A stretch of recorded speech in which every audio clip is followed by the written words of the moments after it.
We signed the papers to sell our family's lake cottage on a Tuesday afternoon. My brother, Mark, sat beside me at the title company, his face a mask of solemn duty. We'd agreed. This was painful, but necessary. The proceeds would fund our father's memory care facility, a place that cost more per month than my mortgage. It was the ultimate act of love, trading our shared past for his peaceful future. The realtor, a friend of Mark's, called it a quick, clean sale to a private buyer. A mystery investor who wanted a quiet retreat and paid cash. We sold for $400,000. It felt like a steal, but the market was soft, and we needed the money fast. I remember the hollow ache in my chest as I signed away the porch where I learned to fish, the loft where we told ghost stories. Mark patted my shoulder. "It's for Dad, Sarah. We're doing the right thing." For weeks later, I was reviewing the first grueling invoice from the care home when I decided to look up the new owner, just to see who was enjoying our sunset view. A simple search on the county's corporate registry. The buyer wasn't a mystery man. It was Lakeside Heritage Holdings, LLC. And when I dug into the LLC's ownership, the name of the managing member wasn't a stranger. It was my brother's father-in-law. The cottage didn't sell. My brother had staged a buyout, funneling our father's care money through a shell company and straight into his own family's vacation portfolio. We weren't funding Dad's dignity. We were subsidizing Mark's next renovation. The most dishonest thing he ever did was make me believe we were in it together. Cedar Point Cottage wasn't fancy. It was a rustic, shingled cabin on Lake Serene, built by our grandfather. It smelled of pine needles, wet dog, and the vanilla candle our mother always lit. It was the one constant in our lives. Every summer, every Christmas, every broken heart or career triumph, the cottage was the backdrop. When Dad's dementia began its slow, cruel theft, the cottage became more than a place. It was a living memory bank. We'd take him there, and for a few hours, the fog would lift. He'd point to the old oak tree. "That's where you fell out of the tire swing, Sarah. 6 stitches." He remembered. But as his needs grew, the reality set in. The cottage was sitting empty 11 months a year, and the cost of his specialized care was a financial avalanche.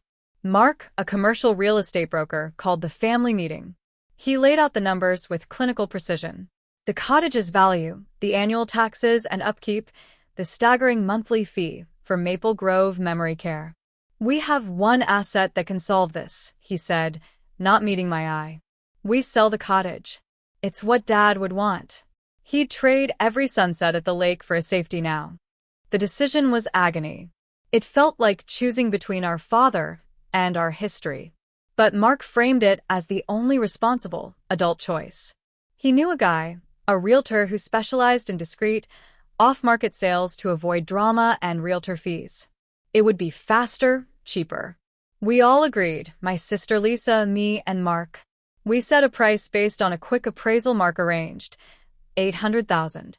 That would create a trust fund to cover Dad's care for years. The realtor, a slick man named Greg, called a month later. He had an offer. Not the full price, but a solid, cash offer from a private buyer who wanted a quick close. $400,000. It was half of what we'd hoped for. I balked. "That's too low, Mark. We can't." He got frustrated. "Sarah, this is the real world. It's a cash offer, no contingencies. The market's down. Every month we wait, Dad's care fund drains more. This is it. Take it or we lose everything." He made me feel naive, emotional, like I was risking Dad's well-being over sentiment. Worn down and terrified, I signed. We all did. We consoled ourselves with the mantra, "It's for Dad." We were heroes making a sacrifice. What we were was marks in a con. The first invoice from Maple Grove arrived. I was the executor of Dad's Care Trust, so it came to me.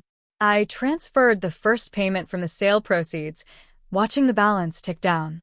A profound unease settled in my gut. Something about the sale felt off. The speed. The buyer's anonymity. The way Mark had pushed so hard for the lower price. I called the realtor, Greg. "Just for my records, can I get the buyer's contact information? For tax purposes." His hesitation was a beat too long. Oh, privacy concerns. It was an LLC. I can send you the closing statement with the entity name. The closing statement came. Lakeside Heritage Holdings, LLC. It meant nothing. I'm a graphic designer, not a detective. But I have a friend, Ben, who is a paralegal. Over a drink, feeling silly, I showed him the document. Can you just see what this is? Ben's eyebrows went up. An LLC? Sure. It's public record. He pulled out his laptop. 10 minutes later, he turned the screen to me. The Articles of Organization for Lakeside Heritage Holdings, LLC. The registered agent was a generic legal services company. But the listed organizer, the person who filed the paperwork, was a man named Richard Vance. I knew that name. Richard Vance was Mark's father-in-law. A retired accountant, and my blood didn't run cold. It boiled. This couldn't be a coincidence. Ben, seeing my face, kept digging. With a few more clicks into a paid database his firm used, he found the operating agreement. The sole member of the LLC, with 100% ownership and control, was Richard Vance. The LLC had been formed 3 days before Greg, the realtor, presented us with a cash offer from a private buyer. This wasn't a sale. It was a premeditated capture. Mark had used his father-in-law's name to create a corporate veil, used his realtor friend to create a fake market dynamic, and convinced his own sisters to sell their birthright at a fire sale price to a company he effectively controlled. The $400,000 we sold it for? It was just money moving from one of Mark's family-controlled accounts to another, with Greg taking a cut for the performance. The cottage never left the family. It just left our side of the family.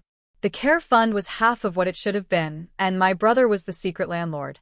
I drove to the cottage. I didn't have a key anymore. But through the window, I saw new furniture. A stack of lumber on the porch for the renovations Mark had mentioned he was overseeing for the new owner. He was already remaking it, erasing us. Confrontation was pointless without proof he couldn't spin. I needed to trace the money.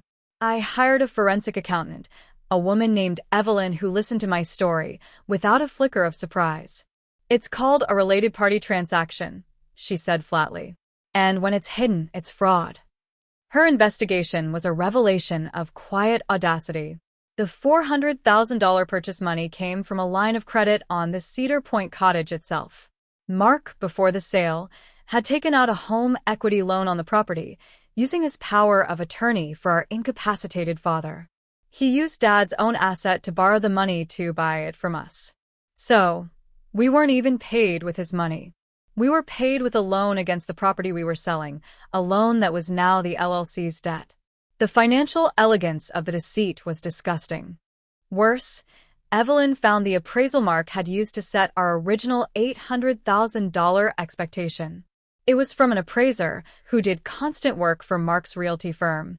It was borderline fraudulent, using irrelevant, distant comparables to inflate the value, setting us up for the psychological crash when the low offer came in.